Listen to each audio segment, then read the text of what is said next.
शुभ मंगल हो, शुभ मंगल मंगल मंगल हो, शुभ मंगल हो, शुभ मंगल हो, शुभ मंगल मंगल मंगल हो, नभ मंगल हो, जल मंगल हो, नभ मंगल हो, जल मंगल हो, धरती का कण कण मंगल हो, धरती का कण कण मंगल हो, शुभ मंगल हो, शुभ मंगल हो, शुभ मंगल मंगल मंगल हो, शुभ मंगल हो, शुभ मंगल हो,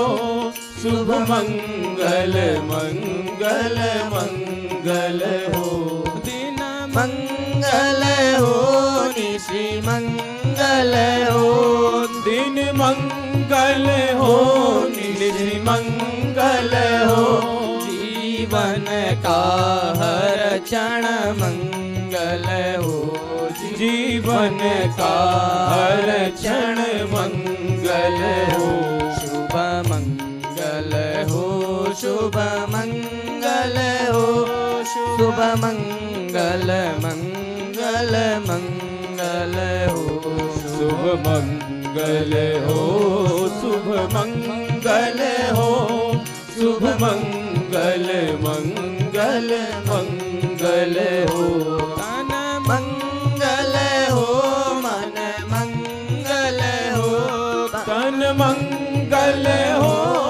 मन मंगल हो, श्रम से अर्जित धन मंगल हो, श्रम से अर्जित धन मंगल हो, शुभ मंगल हो, शुभ मंगल हो, शुभ मंगल मंगल मंगल हो, शुभ मंगल हो, शुभ मंगल हो, शुभ मंगल मंगल मंगल हो, मति मंगल हो, गति मंगल हो, मति मंगल हो, गति मंगल हो, मानव की हर कृति मंगल हो, मानव की हर कृति मंगल हो, शुभ मंगल हो, शुभ मंगल हो, शुभ मंगल मंगल मंगल हो, शुभ मंगल हो, शुभ मंगल हो, शुभ मंगल मंगल मंगल हो, शुभ मंगल मंगल मंगल हो, शुभ मंगल मंगल मंगल हो। हिमालय की इस पवित्र धरा पर आज हम सब लोग बड़े सौभाग्यशाली हैं।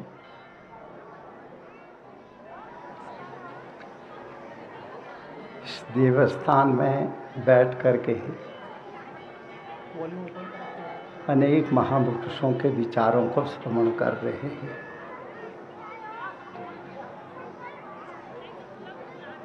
मैं जब यहाँ आया, जब छोटी उम्र में, मैं यहाँ से चला था, सवेरे का समय था, इसी रास्ते से हमको आगे की ओर जाना था। तो सबसे पहले हमें एडजू का ध्यान आया। वैसे बच्चेपन में भी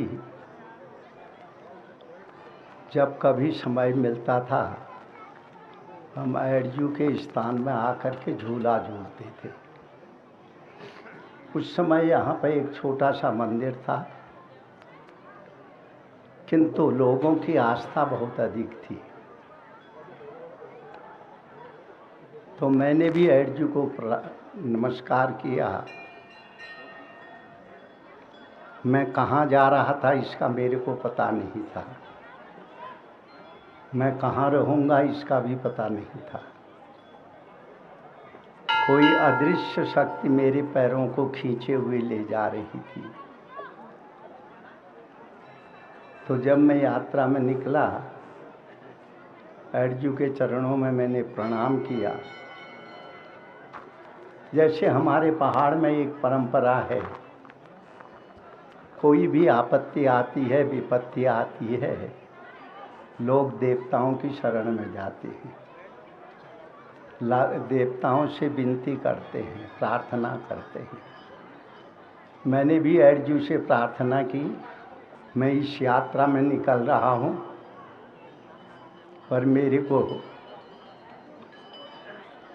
आपकी अनुकंपा जैसे बच्चे से मेरे को प्राप्त हुई, वह अनुकंपा मेरे ऊपर हमेशा रखना।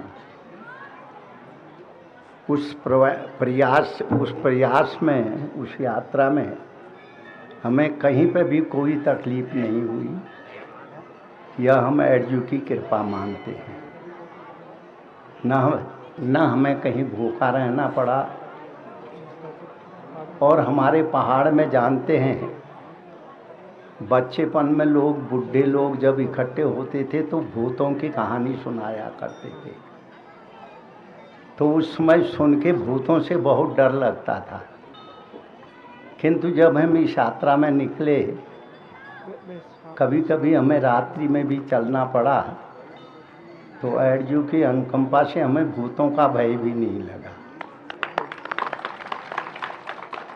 यह हम सत्य कह रहे हैं। एडजू की अनुकंपा से हम कहीं गलत लोगों के संग में नहीं पड़े। बच्चा एक अबोध होता है, उसको एक शिक्षक की ज़रूरत पड़ती है, उसको उपदेश की रास्ता दिखाने वाले की ज़रूरत पड़ती है। किंतु हमारे अबोधपने में मैं ये मानता हूँ कि एडजू ने मेरे को संभाला, संवारा और हमारे हमेशा सहायक बने रहे। आज इस एडजू के इस दिव्य प्रसाद को देख करके हमें बड़ी प्रसन्नता हो रही है। हमारे बचपन के साथी त्रिलोक सिंह जी, उन्होंने बताया, मैं तो भूल चुका था। कहने लगे हम और आप दोनों साथ पढ़ते थे।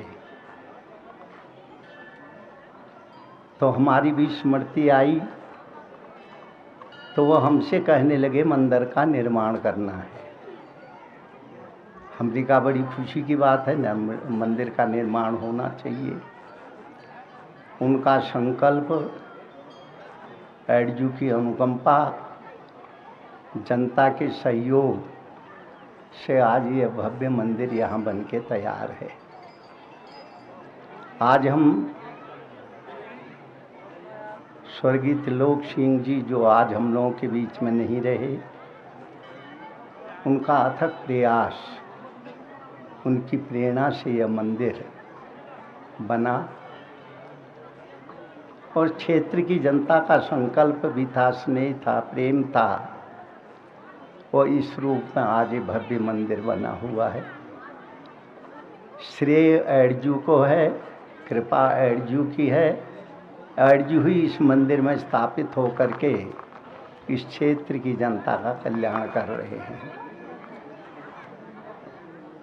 आज हमको बड़ी प्रसन्नता है, हमारे ये क्षेत्र की जनता बड़े स्नेह प्रेम से यहाँ एकत्रित होकर के एडजू के दर्शन करने को आई है। हमको कैसा जीवन जीना चाहिए, मानस की पंक्तियों में भी हम थोड़ा बहुत पढ़ते हैं।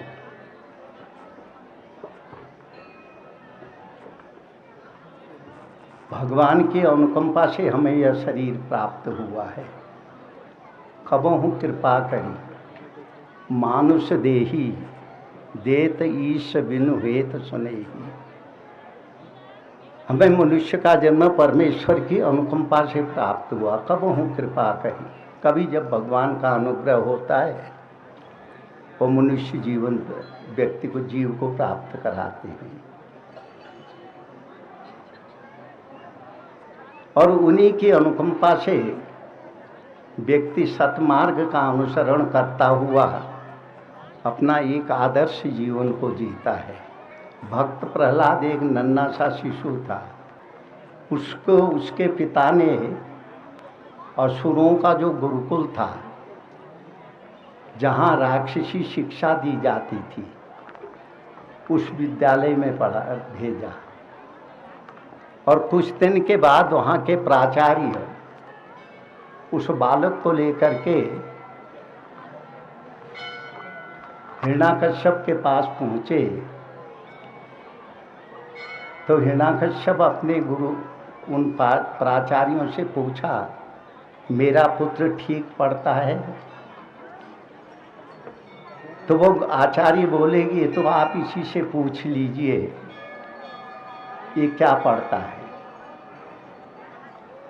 तो हिरण्याकश्यप ने व्यास यानी उस प्रहलाद को, छोटे से नन्हे बच्चे को अपनी गोद में बैठा के बोला, कहते बेटा तुम क्या पढ़ते हो, तुम्हारी शिक्षा अच्छी चल रही है?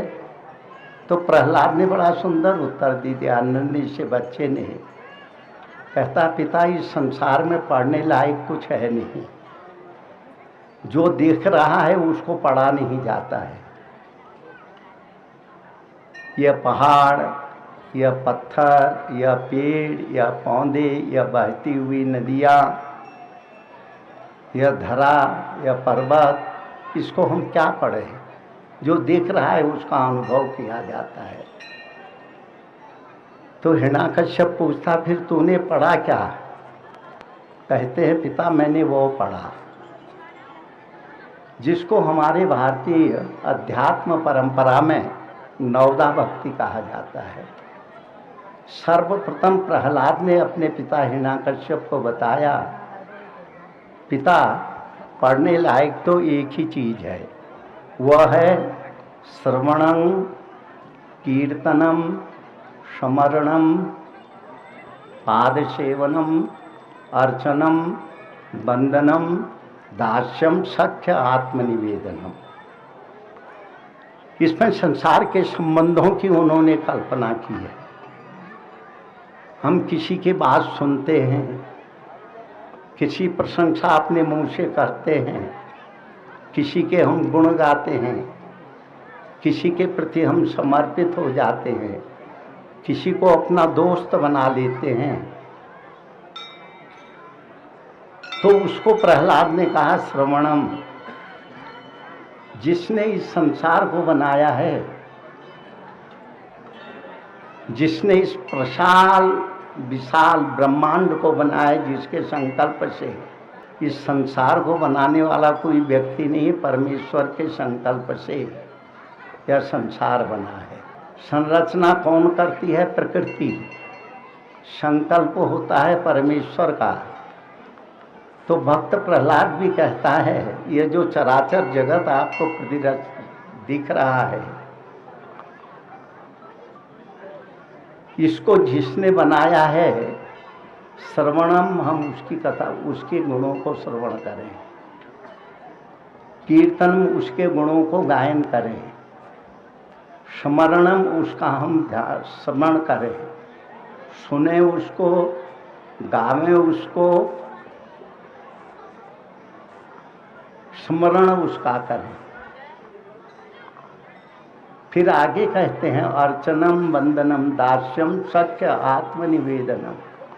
हमारी हर क्रिया, हमारा हर कर्म उस परमेश्वर के प्रति समर्पित होना चाहिए। हम संसार में आए हैं, हमें संसार में रहना ही होगा और संसार के संबंधों का निर्वाहन भी करना होगा।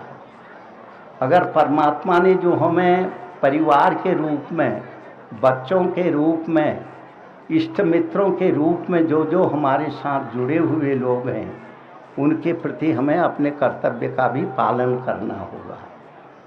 इसको छोड़ा नहीं जा सकता है, और हम चाहेंगे भी हम उसको छोड़ दें तो वह छूटती नहीं है। तो प्रहलाद ने हमको एक दृष्टि दी, श्रवण हम परमेश्वर का करें। एक महापुरुष बड़ी बात, अच्छी बात बताते थे, तन से करहु करम विधि नाना, मन सुमरहु जहाँ कृपा निदाना। शरीर के द्वारा कर्म करो, पर अपने मन को उस परमात्मा का चिंतन में लगाओ। करता हूँ इति मन्यते भाव से रहित होकर के संसार में कर्म करो,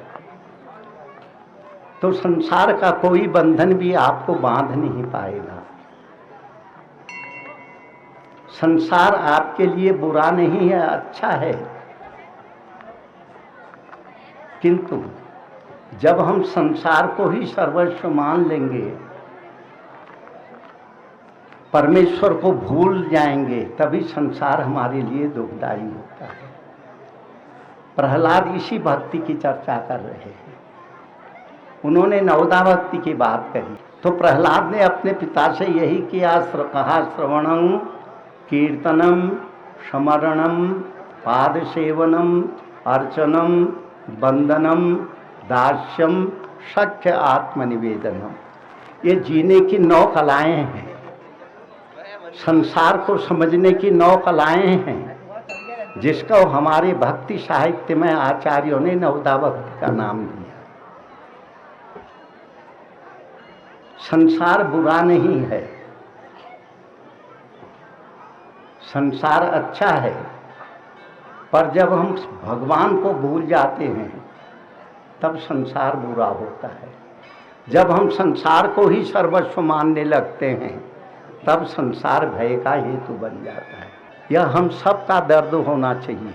हम अपने बच्चों को कैसे सुखी रख पाएंगे, बच्चे को अच्छी शिक्षा हम कैसे दे पाएंगे, हम बच्चे को कैसा अच्छा व्यक्ति बना पाएंगे। इसलिए हमारा कर्तव्य है हम उस ओर विचार करें।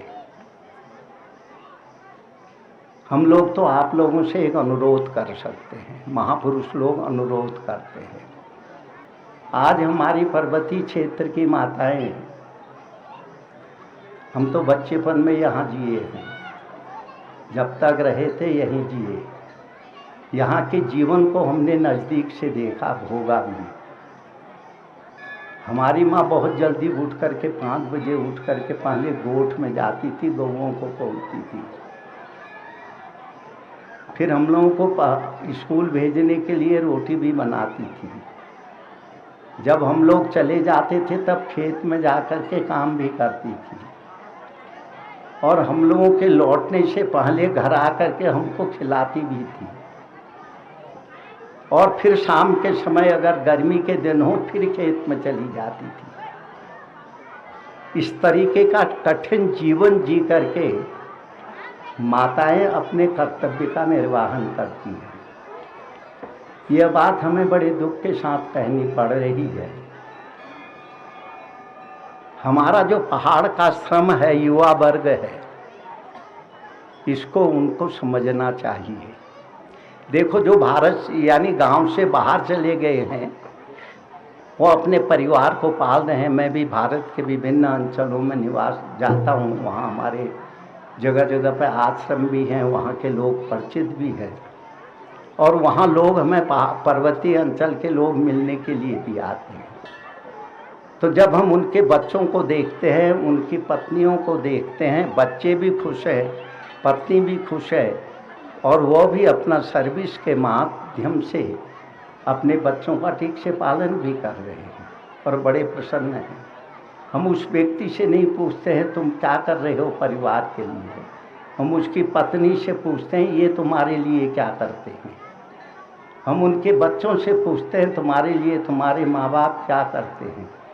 बच्चे भी प्रसन्न हैं, पत्नी भी प्रसन्न है, और वह व्यक्ति श्रम करके बच्चों को अच्छी शिक्षा दे रहा है। किंतु जब हम ये पहाड़ में आते हैं तो यहाँ पर माताओं की हालत को देख करके हमें बड़ा दुख होता है, और आदमियों को देख करके बड़ा दुख तो क्या कहें, बहुत बड़ा सोच उत्पन्न होता है, क्या इनका यही जीवन है? दिन भर ताश खेलना, दिन भर शराब पीना, अगर समय पर औरत रोटी नहीं दे तो उसकी ठुकाई भी करना। ये जो गलत प्रथा, इसको बुरा नहीं मानेंगे हम सब, आप लोग हमारे बंधु हैं, बंधु के नाते बोल रहा हूँ। अगर हम श्रम करें, देखो बहुत से लोगों से मैंने पूछा तुम शराब पीते हो, क्यों पीते हो? कहते हमारे पास समय ही बचा है, सरकार कोई नौकरी देती नहीं है, और खेत में बंदर और सुअर आकर के खेती बर्बाद कर जाते हैं। तो मैंने कहा तुम शराब पीने से सुअर बंदर बंद हो गए क्या? हम अपने कर्तव्य को भूल चुके हैं। एक श्रममान व्यक्ति जहाँ भी रहे वो महान बन सकता है। तो हम तो आप लोगों से इस एडीजू के मंदिर के प्रांगण में सिर्फ एक ही प्रार्थना करेंगे कि इन चीज़ों से हम ऊपर उठें। हम अच्छे छोटे से बच्चों के, जिनके भविष्य को आपको निर्माण करना है, शिक्षा के माध्यम से निर्माण करना है, चरित्र के उससे निर्माण करना है। जो तुम्हारी खेती है, जो कुछ भी तुम करते हो, उसके द्वारा तुम्हें अपने परिवार का भरण पोषण करना है।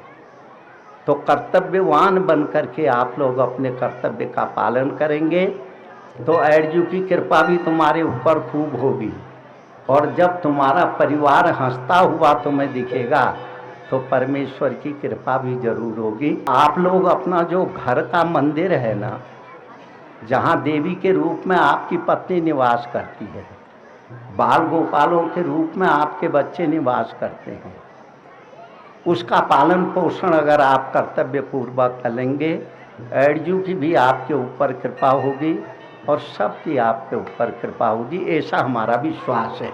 जब मैं भारत के विभिन्न अंचलों में, बड़े बड़े शहरों में, बड़े बड़े महानगरों में जाता हूँ, वहाँ हमारे कार्यक्रम भी होते हैं, तो वहाँ के लोग जब मेरा परिचय देते हैं, जब हमारे पूर्वाश्रम का उनको जानकारी होती है, परिचय देते हैं, वो हमें कहते हैं ये बाबा जी बड़े ईमानदार क्षेत्र से यहाँ पे आए हैं, यह पर्वतीय लोगों का गौरव है। हमें प्रसन्नता होती है बात सुन कर के। अभी भी लोगों की धारणा पर्वतीय क्षेत्र के लोगों के प्रति ईमानदार होने की है, यह हमारे पहाड़ का सबसे बड़ा गौरव है। तो आप सब लोग हो सके तो, मैं ज़बरदस्ती नहीं करूँगा, हो सके तो व्यसन छोड़ दो, और इन बच्चों का ख्याल रखो, इनको अच्छी शिक्षा दो। आजकल शिक्षा की कोई भी कमी नहीं है, बस सिर्फ अपने कर्तव्य पालन की जो है, इस चीज़ को आप लोग ख्याल रखेंगे तो मैं सोचूंगा एडजू की आपके ऊपर बहुत कृपा होगी। सिर्फ अपने कर्तव्य का पालन करते हुए, स्वे स्वे कर्मण्य भृत संसिद्धि लभते नरः, अपने अपने कर्मों का कर्तव्य का पालन करते हुए हम सब लोग अपने कर्तव्य का निर्वहन करें। भगवान की यह बात सार्थक होवे, स्वे स्वे कर्मण्य भृत, जो अपने अपने कर्मों में चलता है, संसिद्धि लभते नरः, उसको सफलता की प्राप्ति होती है। मानस में कैकेयी के चरित्र के विषय में, वैसे अगर हम मानस को पढ़ें और भगवान के अवतार के उद्देश्य को समझें, और जो भी उसके पात्र हैं उन सब के चरित्र का जब हम चिंतन करें तो हमारे सामने तीन नारी पात्रों का जो है उनका चरित्र जो है सामने आता है। सबसे पहले कैकेयी का चरित्र, इसके पश्चात शबरी का चरित्र और दूसरा शूर्पणखा का चरित्र। कैकेयी राम से बहुत प्रेम करती थी। अक्सर कैकेयी के भवन में ही राम अधिक रहते थे।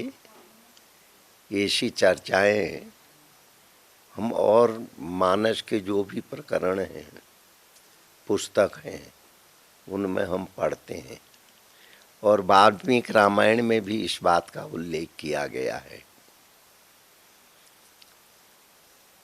और कैकेयी राम के स्वभाव को भी जानती थी और कैकेयी अपने पुत्र भरत के स्वभाव को भी जानती थी। किंतु भरत की अनुपस्थिति में जब महाराजा दशरथ ने राम को युवराज बनाने की घोषणा की और नगरवासियों ने उसका पुरजोर समर्थन किया, किंतु जब नगर में उत्सव मनाने लगे लोग कि राम युवराज बनेंगे, चारों तरफ प्रसन्नता का एक वातावरण था, तो उस समाचार को सुन करके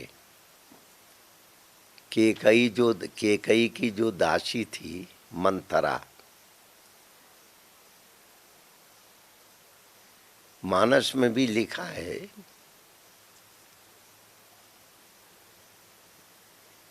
कैकेयी की दासी मंथरा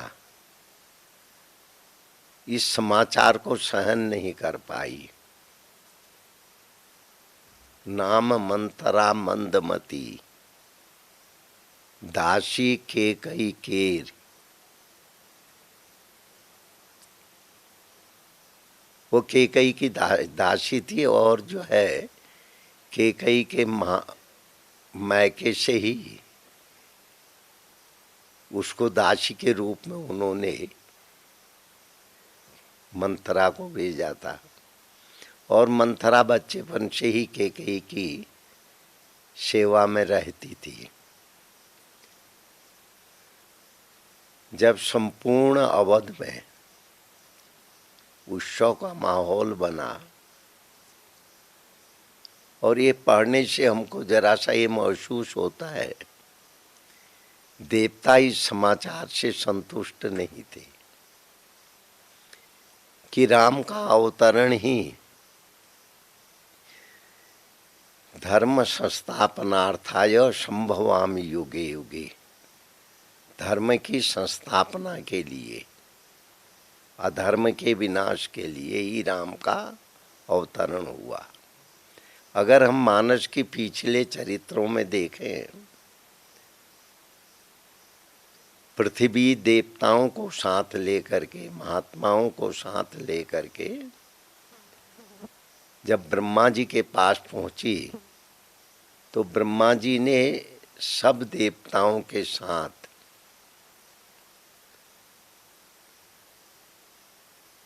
एक जगह पर एकत्रित होकर के भगवान से प्रार्थना की।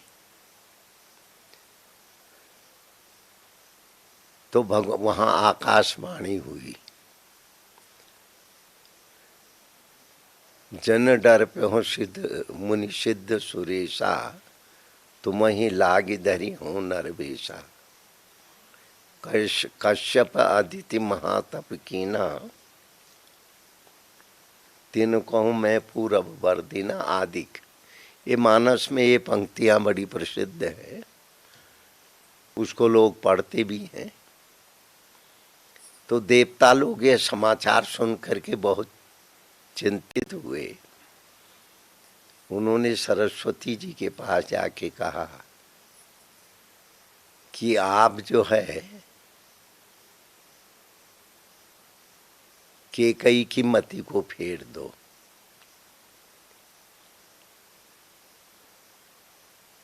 तो वहीं पर गोस्वामी तुलसीदास जी ने लिखा है, नाम मंथरा मंदमती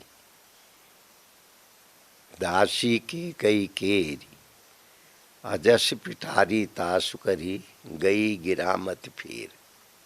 गिरा कहते हैं सरस्वती को। वह जो है अवधपुरी में पहुंची सरस्वती, तो उस कैकेयी की सबसे विश्वास पात्र जो दासी थी वो मंथरा थी। उसको सारे अपयश का पात्र बना करके उसकी मति को सरस्वती ने फेर दिया। ये राम के वनवास जाने की भूमिका है, क्योंकि राम वन में नहीं जाते तो रावण का वध नहीं होता, और रावण का वध नहीं होता देव कार्य संपन्न भी नहीं होता, और भगवान के अवतार का उद्देश्य भी पूरा नहीं होता।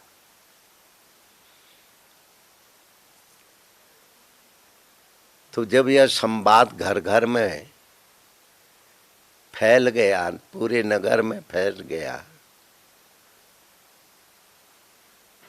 तो ये समाचार कैकेयी को भी मंथरा के द्वारा पता लगा।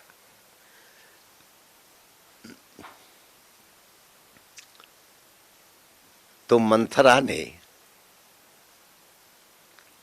जब यह समाचार सुना, दौड़ी दौड़ी वह कैकेयी के पास गई और कैकेयी को सब कुछ उसने समझाया। होनी की प्रबलता, यह तो उस घटना का एक पूर्व रूप है, किंतु कैकेयी महाराजा दशरथ की सबसे चहेती पटरानी भी थी। वो उस समय महाराज की जो है सहायिका भी थी। ये बड़ा सुंदर विषय है।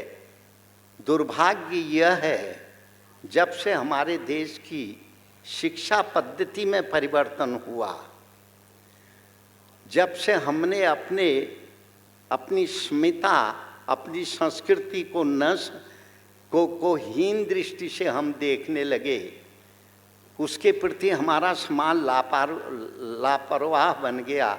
उसका परिणाम क्या निकला कि आज हम स्वतः समाज में देख रहे हैं। आज समाज के कर्तव्य विमूढ़ होकर के अपने परिवार के प्रति चिंतित है।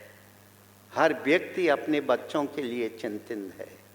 हम लोगों से भी बोलते हैं, स्वामी जी आप ऐसी कृपा करो हमारे बच्चे सुधर जाएं। मैंने कहा सुधरेंगे कैसे, बिगाड़ने वाले तो तुम हो। तुमने अपने सांस्कृतिक मूल्यों की शिक्षा बच्चों को नहीं दी, तुमने अपने आचार की शिक्षा बच्चों को नहीं दी, तुमने अपने देश के इतिहास की शिक्षा बच्चों को नहीं दी। जिस देश में शिवाजी को आतंकवादी कहा गया हो, जिस इतिहास में शिवाजी को आतंकवादी कहा हो, महाराणा प्रताप को लुटेरा बताया गया हो, उस शिक्षा के वातावरण में हम पले हैं। वह शिक्षा का अभिशाप हमारे मस्तक को भी प्रभावित किया है, किंतु हमारे बच्चों के मस्तक को उससे अधिक प्रभावित किया है। आवश्यकता है, देखिए, सिर्फ किसी भी विषय की गहराई में हम जाएं, वो बहुत अच्छी बात है, किंतु हम अपनी परंपरा, अपनी संस्कृति, हम जिस परिवेश में पैदा हुए हैं, आप भारत में पैदा हुए हैं तो 6 ऋतुओं में जीते हैं। हमारे यहाँ 6 ऋतु हैं। प्रकृति 6 बार अपना रूप बदलती है। उस वातावरण में हम जीते हैं। यहाँ की हवा हमारे जो यहाँ की शरीर को स्वस्थ रखने की जो औषधियाँ थी, वो 6 ऋतुओं को लेके बनाई गई थी। आप जिस देश का आज हम अनुसरण कर रहे हैं, वहाँ सिर्फ 2 ऋतु होती हैं। 3 महीने का समर होता है और वहाँ ठंडी ही ठंडी होती है। और वहाँ के लबादे को ओढ़ करके हम लोग सोचेंगे तो हमारा जीवन ठीक से नहीं चल पाएगा। आज यही अभिशाप है। इसको गलत रूप में नहीं समझना, इसको आलोचना के रूप में नहीं समझना। ये हमारे शरीर को भी, हमारे विचारों को भी जो है विकृत बना रहा है। आज सब अपने बाल बच्चों से दुखी हैं। कहते हैं महाराज बेटी मेरा कहना नहीं मानती है, महाराज मेरे बच्चे अपना कहना नहीं, मेरा कहना नहीं मानते हैं। हम उनसे पूछते हैं तुमने कभी अपने माँ बाप का कहना माना था? कहते हैं वो जमाना चला गया। मैंने कहा उनके जमाने को फिर क्यों कोस रहे हो? नींव जो रखता है, जैसी नींव होगी वैसा ही वातावरण बनेगा। विश्व में कोई भी ऐसा देश नहीं है जहाँ पर सदाचरण, सदाचार, शिष्टाचार, संयम,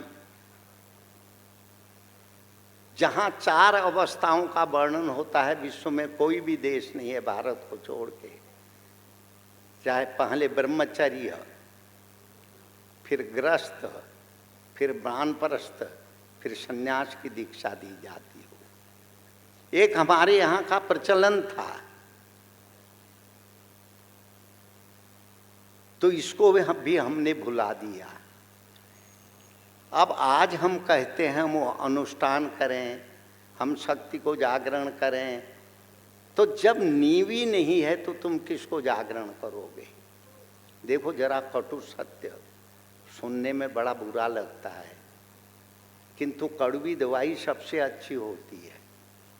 नीम का पत्ता हर रोग में काम देता है, पर मीठा हर रोग में काम नहीं देता है। अगर अपने समाज को हमको सुरक्षित करना है, हमें अपने परिवार को सुरक्षित रखना है और अपनी परंपराओं को सुरक्षित रखते हुए हम अपने जीवन को खुशहाल बनाना चाहते हैं, सबसे पहले हमें अपने आचरण को भी सुधारना पड़ेगा, वातावरण को भी सुधारना पड़ेगा। देखो उस कन्या ने जिसका वर्णन आज स्वामी जी ने किया, सावित्री ने, वन में उस व्यक्ति को लकड़ी काटते हुए देखा, पर उसको देख करके उसने स्वीकार कर लिया और अपने पिता से कहने लगी मैं सत्यवान से शादी करूंगी। तो नारद जी भी वहाँ बैठे थे। वह कहते हैं आज से 1 साल के बाद उस लड़के की मृत्यु हो जाएगी और वह राजकुमार था, राज्य उसका चला गया है, इसलिए वनवासी है, वन में रहता है और उसके माता पिता भी अंधे हो चुके हैं। तभी सावित्री ने उसको नहीं छोड़ा, कहा मैंने वर्ण कर लिया है। वह इस वातावरण में पली हुई कन्या थी। जो अच्छे वातावरण में पलता है तो वह भविष्य को भी देखता है। जो अच्छे विद्यार्थी होते हैं परीक्षा से पहले संतों से आशीर्वाद तो लेते हैं। जब उससे पूछो तुमने अपना विषय ठीक से, हाँ महाराज जी हमने ठीक से तैयार किया, आप आशीर्वाद दे दो। बड़ों से आशीर्वाद लेना हमारी भारतीय मान्यता है, किंतु परिश्रम वो करके जाते हैं। सत्यवती ने कहा मैं उसी से शादी करूंगी। वो नारद जी बोले साल भर बाद मर जाएगा। कहते हैं मर जाए तो मर जाने दो, मैं उसी से करूंगी। किंतु किया और महाराज जी से आपने सुना। सारी बिगड़ी हुई परिस्थितियों को, ससुर के गए हुए राज्य को, अपने संपूर्ण वैभव को उसने पुनर्प्राप्त कर लिया। ये हमारे संकल्प की बात है, हमारी भारतीय परंपरा की बात है। तो इसलिए जो भारतीय संस्कृति है, भारतीय परंपराएं हैं, पहले हम वहाँ से आरंभ करें, हम अच्छे आचरण सीखें, हम अच्छा व्यवहार करें। हमारे यहाँ पे मातृदेवो भव, पितृदेवो भव, आचार्य देवो भव, अतिथि देवो भव कहा जाता है। माता देवता के तुल्य है, जिसने 9 महीने तुम्हें गर्भ में रख करके प्रसव वेदना सहन करके तुमको पाल पोस के बड़ा किया। वो माता तुम्हारे लिए देवता है। कभी भी माता का अपमान नहीं करो। पितृदेवो भव, तुम्हारे को योग्य बनाने के लिए परिश्रम करके, जो दिन रात्रि परिश्रम करके तुम्हें अच्छी तरह पढ़ाता है, तुम्हें योग्य बनाता है, उसको देवता की तरह सम्मान करो। आचार्य देवो भव, जो तुम्हें पढ़ाता लिखाता है, उसको भी देवता के समान मानो। अतिथि देवो भव, जो तुम्हारे घर में बिना बुलाए हुए तुम्हें अच्छी शिक्षा देने के लिए आए, उसको भी देवता के समान मानो। ये हमारी भारतीय संस्कृति है। और यहीं से जो है वह तत्व आरंभ होता है, जिस तत्व की चर्चा शक्ति तत्व की चर्चा या भगवत तत्व की चर्चा, जिसका हम अभी महापुरुषों के मुख से श्रवण कर रहे हैं, तभी वो हमारे जीवन, जिस समय हमारे जीवन में यह उतर गया, जिस समय हम लोगों ने इसका आचरण करना सीख लिया, फिर देखो गायन्ति देवा किलगीत कानी धन्या ही ये भारत भूमि भागे। पहले भी हमारा देश सम्मान से जीवन जीने वाला देश था। वर्तमान में भी हमारा देश फिर वही हो सकता है, जब हम अपनी संस्कृति, अपनी परंपरा, अपनी उपासना को कायम करें। गणेश जी की स्थापना का महोत्सव था। चारों तरफ नर्मदा जी के तट पर जबलपुर शहर में गणेश जी की स्थापना का बड़ी धूमधाम से गणेश जी की स्थापना हो रही थी। हमारी भारतीय संस्कृति उत्सवों की संस्कृति भी है। जैसे हम अपनी खुशी को व्यक्त करने के लिए बहुत सी चीज़ों को जो मन के अनुकूल हों, जिसमें कुछ आध्यात्मिक महत्व भी हो, ऐसी जगहों में जाकर के हम अच्छी तिथि, अच्छी समय पर वहाँ अपनी भावनाएं व्यक्त करते हैं। इसी तरह हमारे यहाँ उपासना का भी बड़ा महत्व है। रुचीनाम वैचित्र्यान द्विज कुटिल नानाम पथजुषाम, अपनी रुचि के अनुसार, अपनी श्रद्धा के अनुसार लोग महोत्सवों में सम्मिलित होते हैं और उसमें एक उल्लास का वातावरण रहता है। हम भी जब प्रवचन करके मानस भवन से लौट रहे थे, तो रास्ते में लोग बाजे बजाते हुए, गणेश जी की जय जयकार करते हुए, बच्चे लोग, युवा, वृद्ध, बच्चे, जवान, महिलाएं, सभी लोग बड़ी भाव विभोर हो करके गणेश जी के महोत्सव में सम्मिलित हो रहे थे। भारतीय परंपराओं में परमेश्वर से मिलने के अनेक साधन बताए गए हैं। जैसे यज्ञों के माध्यम से परमेश्वर से मिलने की प्रक्रिया, उपासना के माध्यम से भगवान से मिलने की प्रक्रिया, और ज्ञान के माध्यम से भी। इसी तरह उत्सव भी परमात्मा की सान्निध्यता करने के माध्यम होते हैं। जैसे सागर में अनेक नदियां आके मिलती हैं और सागर उनको अपने में समाहित कर लेता है।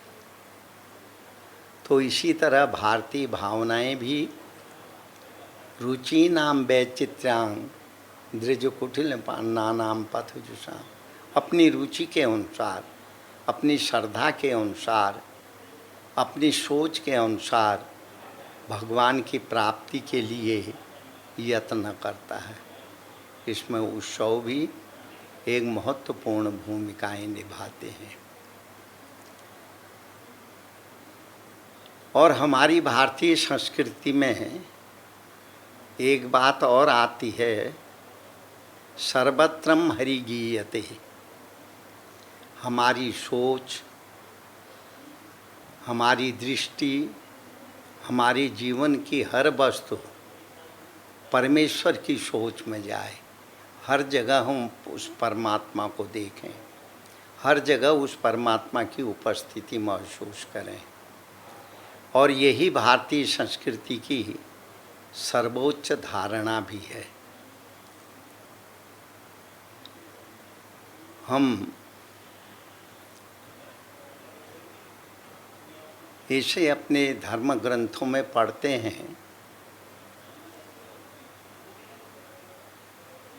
जहाँ देखता हूँ वहीं तू ही तू है। जिस तरफ भी हमारी दृष्टि जाती है, जो भी सोच हमारी विकसित होती है, वहाँ परमेश्वर की उपस्थिति ही हम महसूस करते हैं।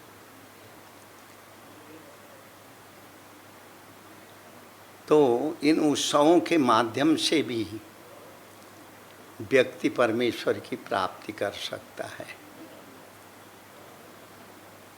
इसीलिए हमारे शास्त्रों में भी सर्वं खलु इदं ब्रह्म, सर्वत्र वह परमेश्वर है जिसके संकल्प से यह सृष्टि बनी है, जिसके संकल्प से इस सृष्टि का विकास हो रहा है, जिसके संकल्प से हर वस्तु अपने समय पर, समय के अनुसार चल रही है। सूर्य का उदय होना, अस्त होना, नदियों की प्रवाहमानता, व्यक्ति के सोच, सब समय से होते हैं। तो उपासना में भी यही है।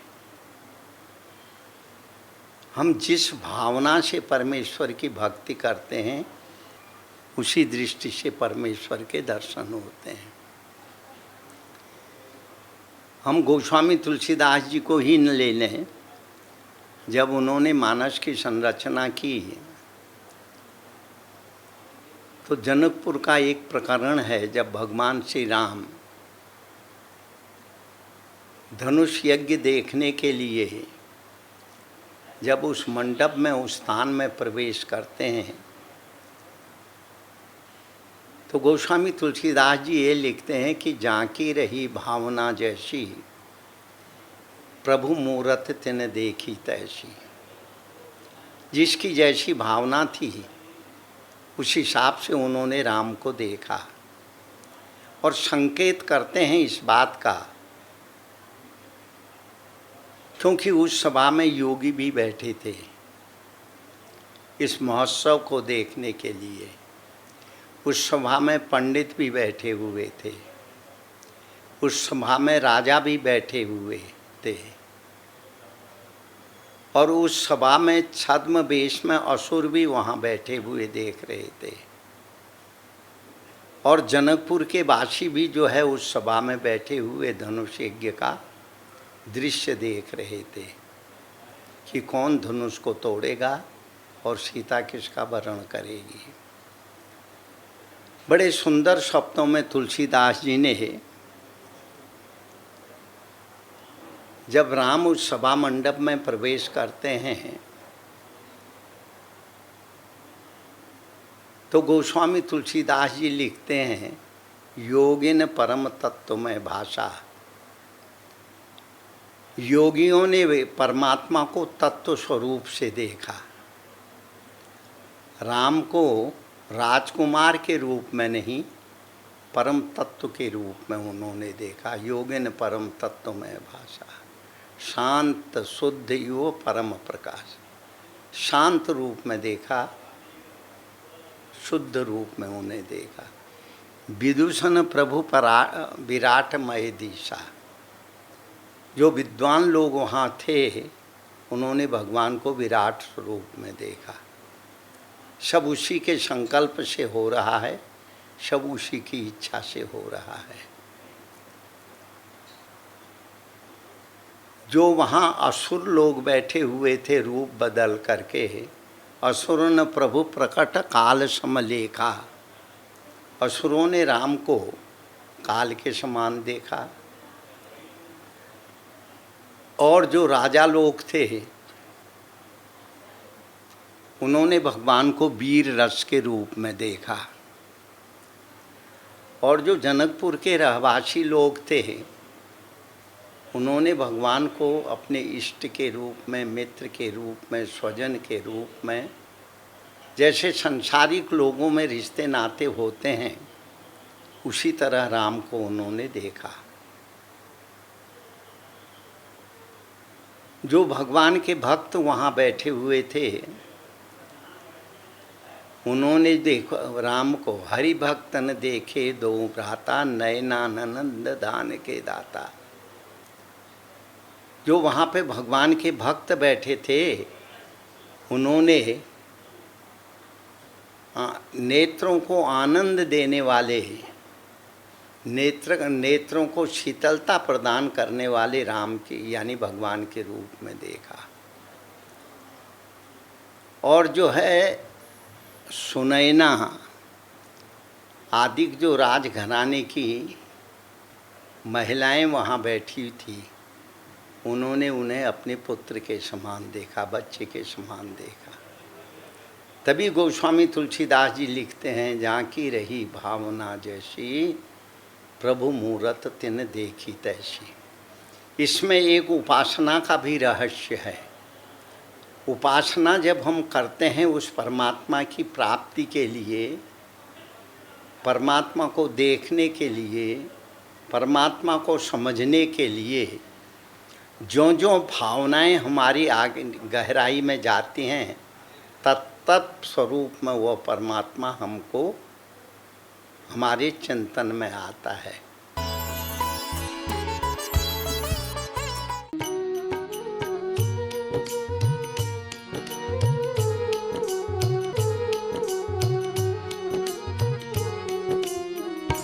शुभ मंगल हो, शुभ मंगल हो, शुभ मंगल मंगल मंगल हो, शुभ मंगल हो, शुभ मंगल हो, शुभ मंगल मंगल मंगल हो।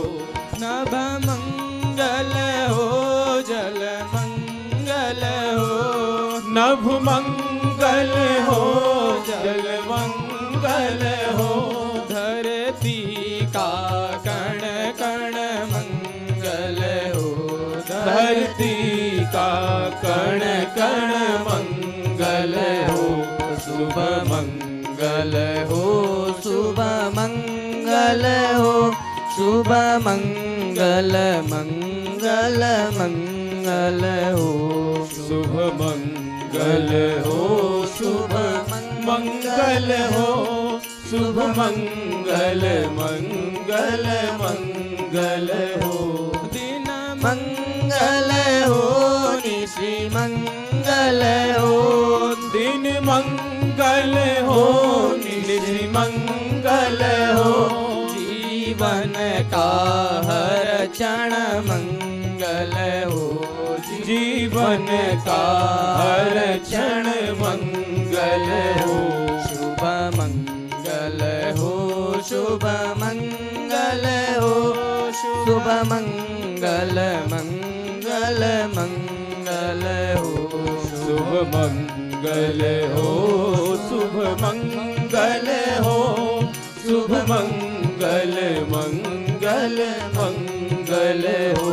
तन मंगल हो, मन मंगल हो,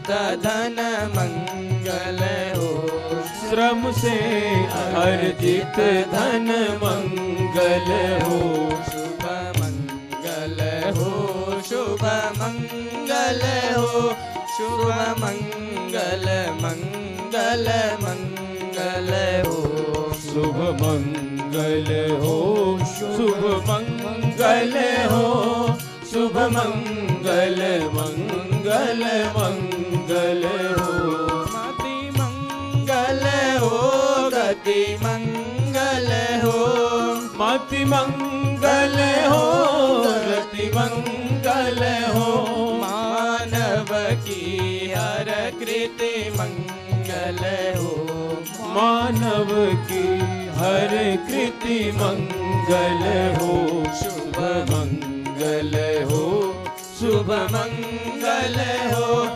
शुभ मंगल मंगल मंगल हो, शुभ मंगल हो, शुभ मंगल हो, शुभ मंगल मंगल मंगल हो, शुभ मंगल मंगल मंगल हो, शुभ मंगल मंगल मंगल हो।